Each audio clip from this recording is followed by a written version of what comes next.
tikrųjų, bene geriausias patikimo išmanio sprendimo ženklas yra žmogaus, kuris gyvena tokiame name pasitenkinimas. Kaip mes žinom, kad yra Windows'ai, kurie karts nuo karto kimba, tai jūs galite pasirinkti savo išmaniam namą arba sistemą, kuri bus labai originali, tik tai jums išdirbta ir galbūt karts nuo karto kimbanti. Arba jūs galite pasirinkti standartizuotą sistemą, kuri yra sertifikuota visame pasaulyje, Canixo standartų sistema, kuri yra išbandyta, ištestuota ir nepasižymė jokiomis neigiamomis kibimo ar panašiomis neigiamomis savybėmis. Tai yra gamintojų tiesioginis interesas, kad žmogus būtų patenkintas, tada galima pas mus užsukti į ofisą, pasitarti, kas norima, kas galima, kas protinga, kas nelabai protinga.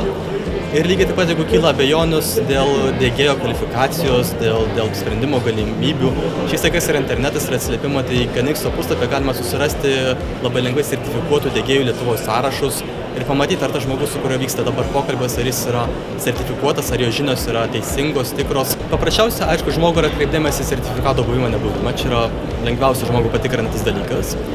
Antras dalykas, į kurio galima atkreipdėmėsi, yra rekomendacijos iš buvusių klientų. Irgi šis sakys labai svarbus dalykas, kurį galima nesunkiai gauti, nesunkiai patikrinti ir galiausiai galima kreiptis į gamintoją ir paklausti gamintojo nuomonės apie tą diegėją, apie tą partnerį, kokie yra praktiniai jo veiklos rezultatai. Žmogus siekia ir patogesnį gyvenimą, mes visi norime gyventi geriau ir visi norime gyventi geriau už pigiau. Tai žmogus siekia ir taupimo, ir pigumo. Ir šiais laikais gerai to, kad žmogus tą pasirinkimą turi. Ir jis gali rinktis, ką jis labiau nori. Mūsų, aišku, rekomendacija rinktis gerą sprendimą, gal tai bus šiandien ir brangiau, bet tai bus pigiau ta prasme, kad nereikės paskui po mėnesio perdaryti, keisti, iš naujo instaliuoti, iš naujo diegti, nereikės daug visų perdarimų, remontų, keitimų, kurie per metus kas mėnesį atnaujinant sistemą iš naujo, kainuos žymiai daugiau laiko prasme ir galiausiai pinigų prasme.